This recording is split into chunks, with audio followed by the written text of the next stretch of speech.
انسانوں کو سب سے خوفناک عذاب ہونے والا ہے، دو انسانوں کو، ایک سود کھانے والا، ایک قتل کرنے والا، ایک سود کھانے والا، ایک ناحق قتل کرنے والا۔ یہ میرے نبی کی امت ہے، کسی نے بتایا، کسی نے محنت نہیں کی۔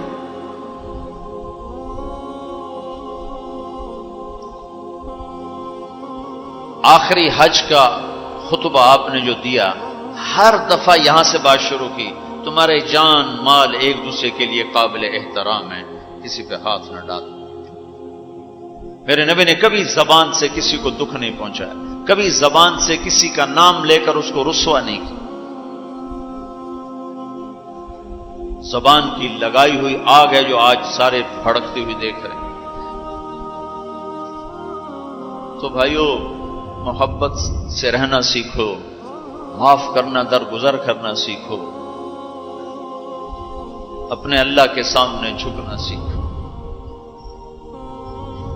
جب قومیں زوال کا شکار ہوتی ہیں، کہتی ہیں یہ فلاں کی سازش ہے، جیسے آج کل کہتے ہیں مسلمان، امریکہ کی سازش ہے جی، اصل یہودیوں کی سازش ہے۔ یہ کراچی کے بینکوں میں جو سود پہ پیسہ پڑا ہوا ہے، یہ امریکہ کی سازش ہے، یہودیوں کی سازش۔ جو رات کو شراب چلتی ہے اور مجرے ہوتے ہیں، یہ امریکہ کی سازش، یہ یہودیوں کی سازش۔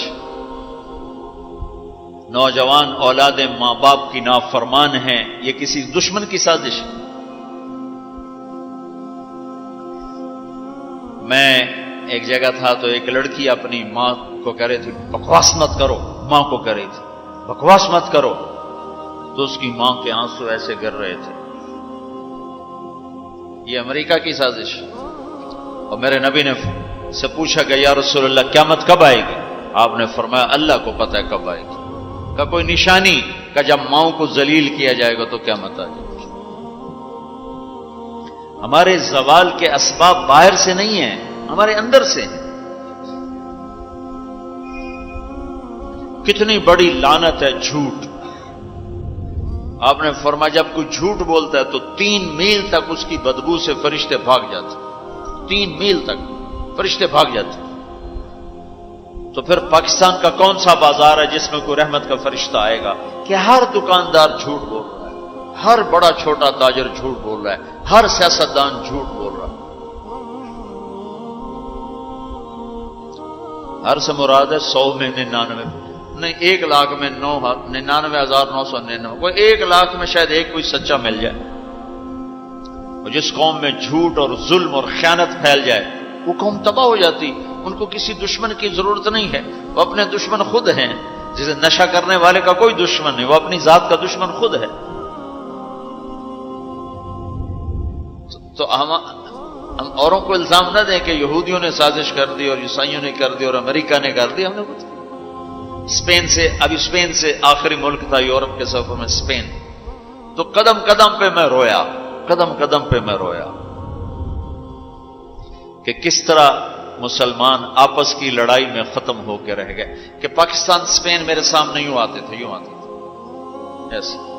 اسپین کی تاریخ، پاکستان کے حالات، اسپین کی تاریخ، پاکستان کے حالات، اسپین کے مسلمانوں کی آپس کی لڑائیاں، پاکستان کے حالات، آپس میں قتل و غارت، پھر پاکستان کے حالات۔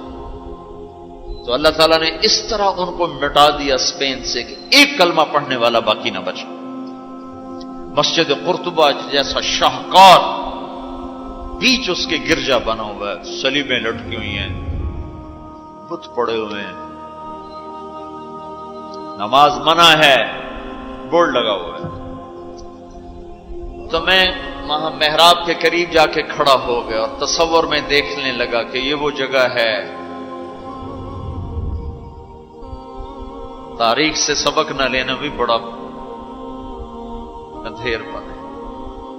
یہ وہ جگہ ہے جہاں یحییٰ بن یحییٰ اندلسی کے درس ہوتے تھے، علامہ قرطبی کی تفسیر چلتی تھی، ابن عربی کے تصوف کے نکات کھولے جاتے تھے، ابن حزم کے فقہی مقالات سنائے جاتے تھے، بقی ابن مخلد جیسی شخصیات یہاں بیٹھ کے قال اللہ قال رسول کہتے۔ ننگی عورتیں پھر رہی ہیں نکریں پہنی ہوئی، وہ تو ایک ان کے لیے تفریح کی جگہ بنی. میں تو آنکھوں سے بھی رو رہا تھا اور دل سے بھی رو رہا تھا، اور زیادہ رونا اس پہ آ رہا تھا کہ اپنا ملک دیکھ رہا تھا کہ آج میرے ملک کے لوگوں کو ہوش نہیں ہے وہ کیا کرنے. دین پہ نفرت، فرقہ واریت کی نفرت، سیاست کی نفرت، قوم کی نفرت، صوبوں کی نفرت، شہروں کی نفرت، زبان کی نفرت. کون کون سا زخم ہے جو اس جسم پہ نہیں لگا ہوا؟ اب کون کون سے زہریلے تیر ہیں جو اس پر نہیں چلائے گے؟ میں ایسے ہی کھڑا دیکھتا، پھر میں محراب کے پاس جا کے کھڑا ہو گیا. تو 700 سال پرانی قرآن کی آیات اب بھی اسی طرح لکھی ہوئی ہے. تو میں نے کہا یا اللہ، میں یہ نماز تو کوئی نہیں ہوگی، کسی کے نزدیک بھی ایسی نماز نہیں ہے، پر تو جانتا ہے کہ میں چاہتا ہوں میں اس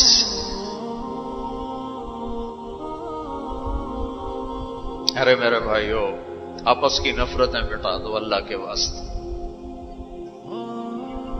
اپنی جان کے دشمن نہ بنو، معاف کرنا سیکھو، درگزر کرنا سیکھو، فرقہ واریت کی باتیں کرنا چھوڑو، تقریریں سننا چھوڑو.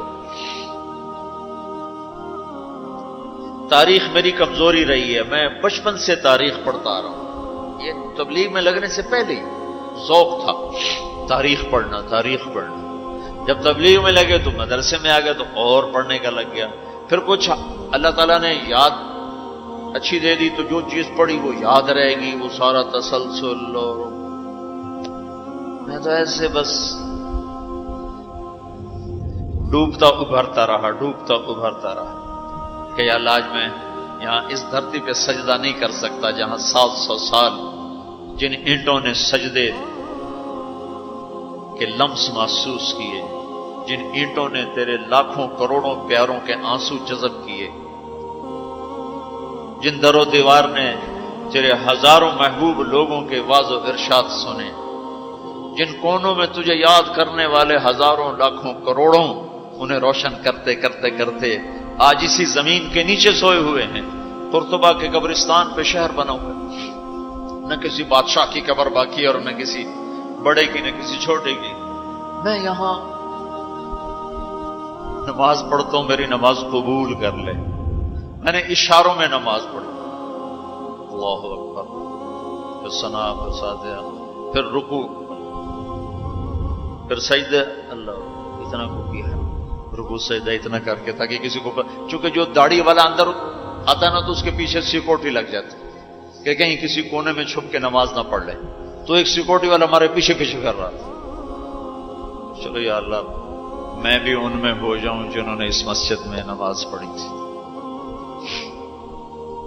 اور میرا پاکستان اس دور سے گزر رہا ہے، نہ عوام کو ہوش ہے نہ خواص کو ہوش کہ کیا ہو رہا ہے. شاید اللہ تعالیٰ کسی کی فریاد پر آنکھیں کھول دے کسی کی. تو بھائیو، محبت سیکھو، درگزر سیکھو. اس تبلیغ سے خوبصورت محنت، سارے دین کی محنتیں حق ہیں جس سے خیر پھیل رہی، جس سے لوگوں کو نفع پھیل رہا ہو. لیکن میرے بھائیو، دنیا بھی پھری ہے، تاریخ بھی پڑھی ہے. وہ کچھ اللہ تعالیٰ نے موقع دیا، بہت زیادہ سمراج یہ نہیں کہ میں کوئی کتابوں کے انبار لگا دی. اپنی حیثیت کے مطابق میں آپ کو اندر کے یقین کے ساتھ کہتا ہوں کہ پہلے 300 سال کا تو کوئی مقابلہ نہیں. پہلے 300 سال کو چھوڑ کر ان 1100 سال میں تبلیغ جیسا کام کبھی نہیں ہوا. میں تمہارے سامنے ہاتھ جوڑتا ہوں، تبلیغ میں وقت دو. اگر اپنے اللہ سے تعلق بنانا ہے، اگر لوگوں کو اللہ کی طرف پھیرنا ہے تو تبلیغ میں جاؤ. بہت بڑا مجمع آیا ہوا ہے، صرف ہر مہینے 3 دن کی نیت کر لو کہ ہر مہینے 3 دن لگانے ہیں. کرو گے نیت؟ کرتے ہو نیت؟ ہر مہینے 3 دن لگانے شروع کرو. تمہاری زندگی میں تبدیلی آ جائے گی. 6 بر اعظم کے انسانوں تک پیغام پہنچ رہا ہو، ہر زبان کے لوگوں کو ہدایت مل رہی ہو، ہر طبقے کو ہدایت مل رہی ہو. جب طوائفوں کی طرف ذہن گئے، ان کا خسروں کو بھی تو لینا چاہیے، وہ بھی تو نبی کی امت، ان کے پاس پہنچ گئے. تو ہمارے علاقے کا سب سے بڑا ڈانسر اب اس کی داڑھی ہے، 5 وقت کا پہلی صف کا نمازی ہے. جب میری اس کی پہلی ملاقات ہوئی، میں نے کہا تو کبھی نماز پڑھی؟ کہا جی کدی نہیں. کدی جمعہ پڑھے؟ جی کدی نہیں. عید پڑھی؟ جی کدی نہیں. میں کیوں؟ کہ جی یہ مولوی ساڑھے نال نفرت کریں دن اور اساں بھی پرا پرا رہ جانے ہیں، تو سب پیار کی تو ایسی آ گئے ہیں. اس کا چلا بھی لگ چکا ہے، داڑھی بھی رکھ لی ہے. ایک مجھے ملا ناچن یہی اس کے بال کٹوائے، سارا کچھ سٹ سٹ کیا، اور کچھ عرصے بعد پھر میں دیکھو نا سرخی لگا ہی فوٹو بہت ہے نا. اس نے میں اپنے واقعہ سنا. کہا جی میں مسجد میں گیا نماز پڑھنے، تو مولوی صاحب نے آخیا اے خسرا کدے اندر وڑا ہے، باہر کٹو، باہر کٹو. تو وٹیک سنگھ گئی ہماری جماعت 95 میں. تو اس وقت وہ یہ سوشلزم کا بڑا مرکز تھا. تو اس کے جا کے اس سے ملے ہمارے ساتھی، جو بڑا ان کا وہ پریزیڈنٹ تھا، صدر تھا. اس نے کہا جی مسلمان ہوں، کافر نہیں ہوں، سوشلزم سے متاثر ہیں. تو اس کی ہم بات کرتے تھے، ہم پر دہریے کا لیبل لگنا شروع ہو گیا، دہریے دہریے دہریے. ایک دن نماز پڑھنے گیا مسجد، ظہر کی نماز تھی، عصر کی نماز، وضو کر لیا تھا اور مسا کے لیے پانی لیا، مسا کرنے کے لیے ہاتھوں میں پانی لیا. تو پیچھے سے مولوی صاحب کی آواز آئی امام مسجد، اے دہریہ اندر کدے وڑا ہے، باہر کٹو. تو میں نے وہ پانی یوں کر دیا، اور اس کے بعد آج تک میں مسجد نہیں گیا. اس میں جتنا مجرم وہ ہے، اتنا ہی مجرم وہ امام مسجد ہے جس نے یہ کہا ہے دہریہ باہر کٹو. تو بھائیو بہت بڑا مجمع بیٹھے ہو اوپر نیچے، اور اکثر نوجوان نظر آ رہے ہو. محبت سیکھو، اللہ سے صلح کر لو، توبہ کر لو. یہ جو لوگ چوریاں ڈاکے کر رہے ہیں، ان کے لیے بھی دعا کرو کہ اللہ ان کو بھی ہدایت دے. وہ اس حال میں مر گئے تو پتہ نہیں کون سی جہنم میں جائیں. تو نیت کرتے ہو سارے؟ ایک نیت میں اور کروایا کرتا ہوں کہ بھئی آج تک جو ہوا ہوا، آئندہ توبہ، صلح کر کے اٹھیں، اللہ کی بارگاہ میں صلح کر کے اٹھیں. تو اس کی بھی نیت کرتے ہو؟ ابھی تمہارے آنے سے پہلے اسپین کے ایک ساتھی سے بات ہو رہی تھی، وہ جو میں آخر میں توبہ کرواتا ہوں.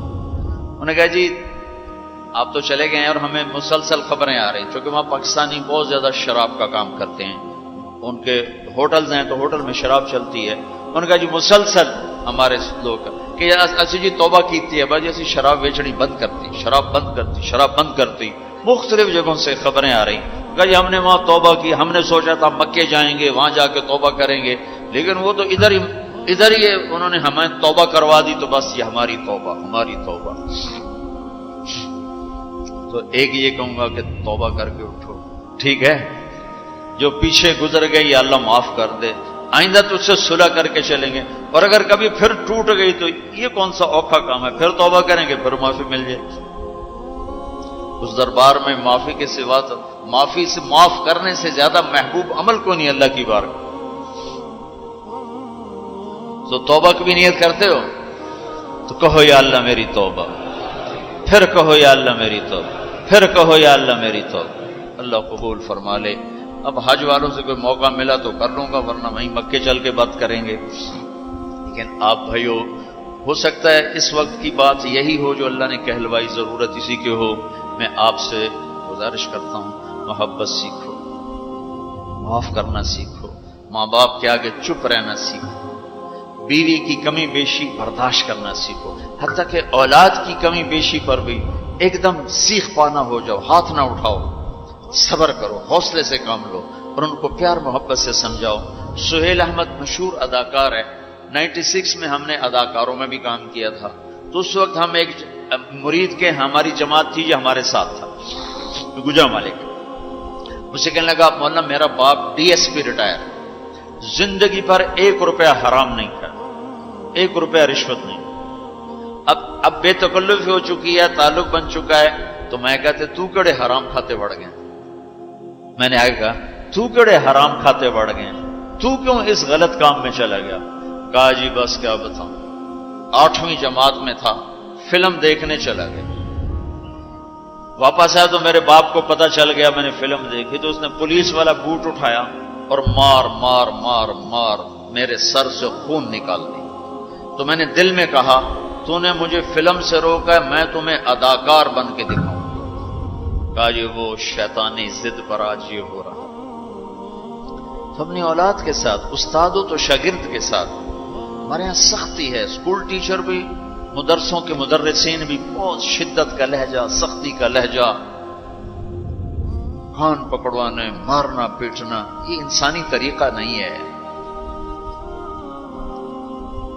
پہلا جھوٹ ماں باپ سکھاتے ہیں، اولاد پہ سختی کرتے ہیں، وہ جھوٹ بولنا شروع کرتے ہیں۔ میرے والد صاحب نے نماز سختی سے پڑھانا شروع کی، جب میں گھر میں ہوتا تھا، تو اب اللہ گواہ ہے اپنے گناہوں کا ذکر نہیں کرنا چاہیے، لیکن صحابہ بھی کیا کرتے تھے، جاہلیت کے قصے سناتے تھے اللہ کے نبی کو، اپنے باپ کے ڈر سے بغیر وضو پہ جا کے نمازیں پڑھیں۔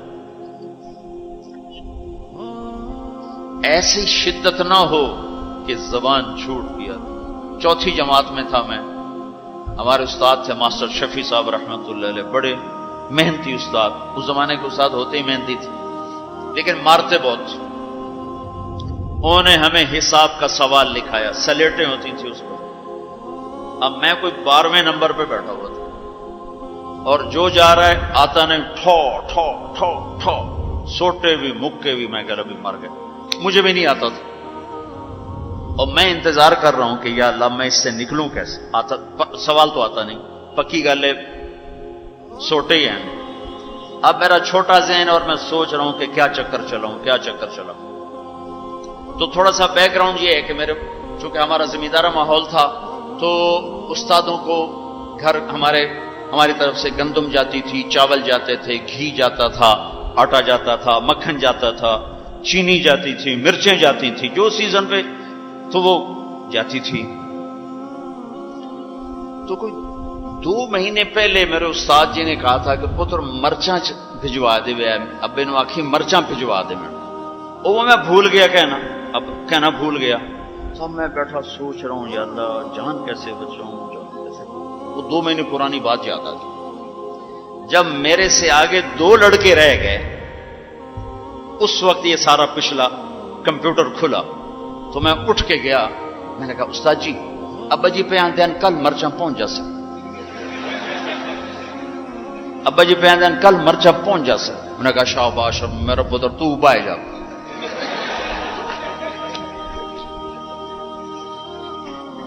یہ جھوٹ کس نے بلوایا؟